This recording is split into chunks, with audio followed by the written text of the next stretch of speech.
Varicose వ్యాధితో బాధపడుతున్నారంట. తక్కువ ఖర్చుతో ట్రీట్మెంట్ కావాలి అనుకుంటే ఎవిస్ హాస్పిటల్ని సంప్రదించండి. నమస్తే రమ్మగారు. నమస్తే జయ. మంచి చందమామ కథ ఒకటి చెప్పండి అండి. చిల్లర నాణ్యాల కథ చెప్తా.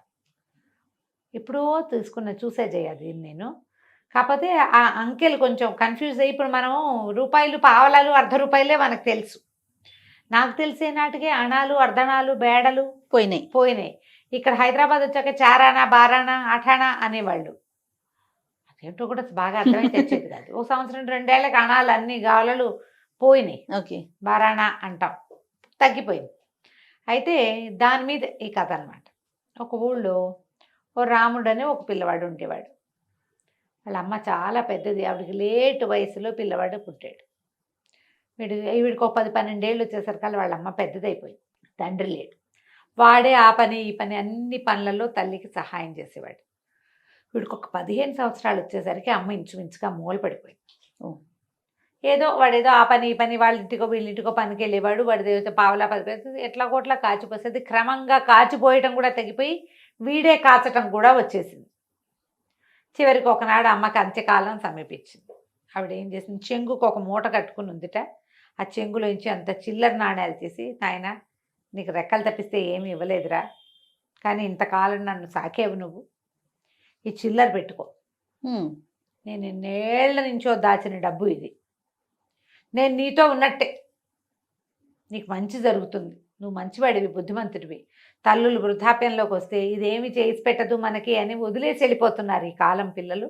నువ్వు అట్లా చేయలేదు, పెద్దదాన్ని నన్ను చివరి దాకా సాగదీసావు కాబట్టి ఈ డబ్బు నీకు మేలు చేస్తున్నాను. ఒక 4 చిల్లర కాసులు వాడి చేతిలో పెట్టింది. సరే, చనిపోయింది. చుట్టుపక్కల వాళ్ళ సహాయంతో ఏదో తల్లిని మట్టి చేసేసాడు పిల్లాడు. ఈ ఊళ్ళో ఇంకా ఉండబుద్ధి కాదు. ఈ ఊళ్ళోనే ఎందుకు ఉండాలి? ఇదివరకంటే అమ్మ అటాచ్మెంటు, ఏదో గుడిసి ఉండేది వాళ్ళకి, సొంతదేం కాదు, ఏదో ఇంట్లో ఉండేవాళ్ళు. ఎవరో ఒకళ్ళ పంచన కొంచెం ఇట్లా వాల్చుకుని అక్కడ ఉండేవాళ్ళు. ఇప్పుడు ఇంకెందుకు ఇక్కడ, ఏదైనా వేరే ఊరు వెళ్దాము అని అనిపించింది. తల్లి ఇచ్చిన చిల్లర జేబులో వేసుకున్నాడు. వాడికి ఒక చిన్న లాగు లాంటిది ఉన్నది, ఆ లాగు జేబులో వేసుకుంటే సరే అలా వెళ్తున్నాడు. వెళ్ళగా ఆ పంచన ఈ పంచన అన్నం తినేవాడు. మామూలుగా ఆ ఊళ్ళల్లో ఇది వరకు బిచ్చగాళ్ళు ఏమి ఉండేవాళ్ళు కాదమ్మా, అతిథులు అభ్యాగతులు అనేవాళ్ళు. రోడ్ల మీద పోతుంటే మధ్యాహ్నం అయ్యాకమ్మ ఆకలిస్తుంది అన్నం పెట్టండి అంటే ఎవరో ఒకళ్ళు ర్యాండమ్గా అన్నం పెట్టేసేవాళ్ళు.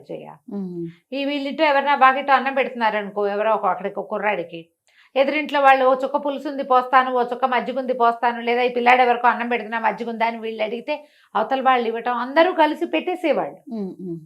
ప్రతి వాళ్ళు ఈ రకమైన సహాయం చేసే కాలం ఒకటి మన ముందుందంటే మనం నమ్మలేం కూడా. అవునండి, కానీ ఇలాగే జరిగేది. వీడు ఆ పంచన ఈ పంచన అన్నం తింటూ ఏదైనా చెట్ల మధ్య నడిస్తే ఓ జామకాయ, ఓ మామిడికాయ, ఓ సీతాఫలమో, 4 రేక్కాయలు అట్లా ఏమైనా పళ్ళు గిళ్ళో పీక్కుని తింటూ అది నడుస్తున్నాడు. ఏదో ఒక ఊరు చేరదాం అనిపించింది. ఈ వెళ్తూ ఉంటే వాడికి ఒక ముష్టివాడు కనిపించాడు.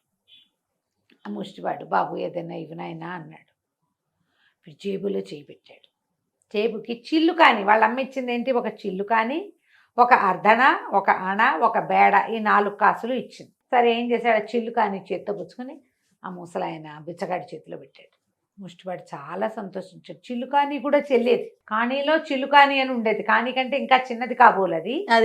అయితే ఈ చిల్లు కానీ ఇచ్చేసరికల్లా ఆయన అన్నాడు, చాలా మంచివాడివి రా అబ్బాయి, నీ దగ్గర ఏమీ లేకపోయినా ఉన్న దాంట్లో నుంచి ఒకటి తీసి ఇచ్చావు, దక్షిణ దిక్కుగా వెళ్ళు, నీకు మంచి జరుగుతుంది, దక్షిణం వైపు వెళ్ళిపో అంటే దక్షిణ దిక్కుగా నడవటం మొదలుపెట్టాడు.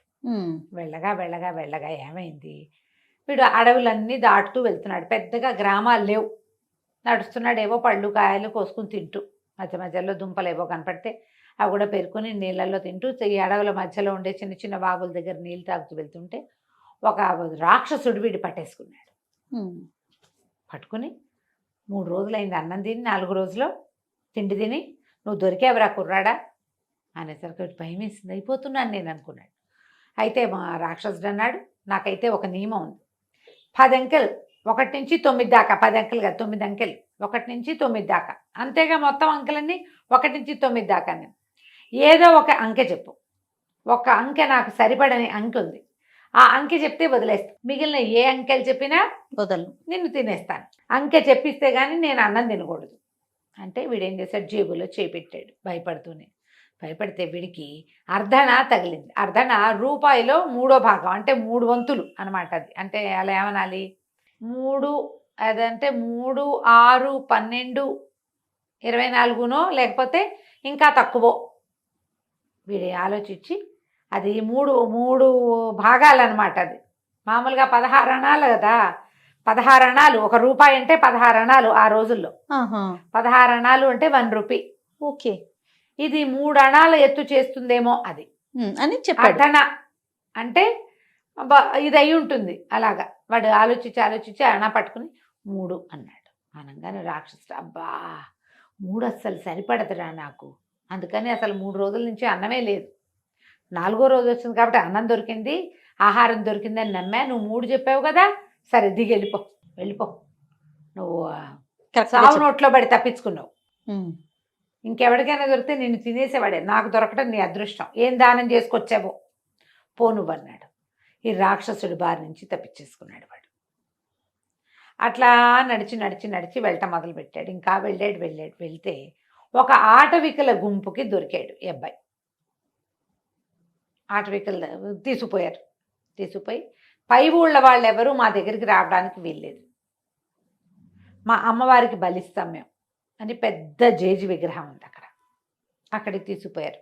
ఆ ఆటవికల నాయకుడి పేరు శరాబంది. నువ్వెవరివి, ఏం చేస్తావు, నీకేం పనసు, వేవు ప్రశ్నలు కూడా వేశాడు. వీడు ఒళ్ళంతా పరిశీలించాడు. వీడికి ఏం దెబ్బలు లేవు కదా, సర్వలక్షణ సమర్పణగా ఉన్నాడు పిల్లాడు. వాడికి ఏం దెబ్బలు, కట్లు, గాయాలు లేవు. గాయాలుంటే పనికిరాదు అమ్మవారి నివేదనకి. అయితే ఏమన్నాడు, మాకు ఒక నియమం ఉంది. ఒక 6 గ్లాసులు అక్కడ పెట్టున్నాయి.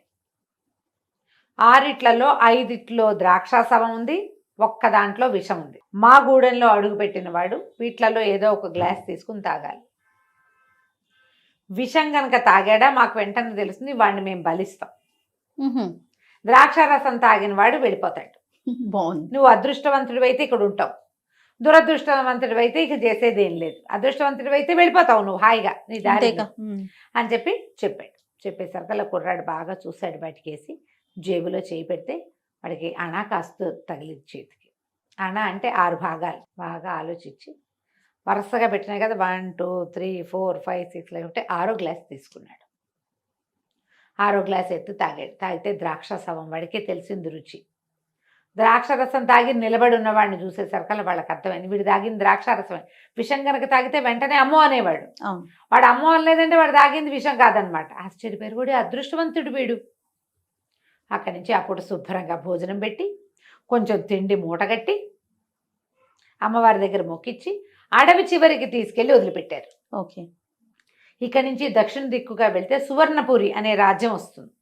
అందులోకి వెళ్ళు, నీకు ఏ పనైనా అవుతుంది, ఏదో ఒక పని దొరుకుతుంది అక్కడ నీకు అని చెప్పి పంపించేశారు. వీడు అడవి చివరి నుంచి నడిచి సాయంకాలానికి సువర్ణపురి చేరుకున్నాడు. సువర్ణపురి ఊరంతా కోలాహలంగా ఉంది. వీళ్ళ అందరినీ అడిగారు, ఏంటండి హడావిడంటే, మా రాజుగారు మరణించారు ఇప్పటికి 15 రోజుల ముందు. ఆయన క్రియాకర్మలన్నీ అయిపోయినాయి. ఈరోజు పొద్దునే మన పట్టపు టేనుగుని విడిచాం పూజ చేసి. ఆ పట్టపు టేనుగు ఎవరి మెళ్ళో దండేస్తే వాడే రాజు. అన్ని అదృష్టం, ఎవడ అదృష్టం, అతిథి అభ్యాగతి, పరాయి దేశం వాడు, ముష్టివాడు, కుష్టివాడు, ఎవడైనా సరే అదృష్టవంతుడు ఉంటే అయితే చాలు. అదే జరుగుతోంది ఇక్కడ.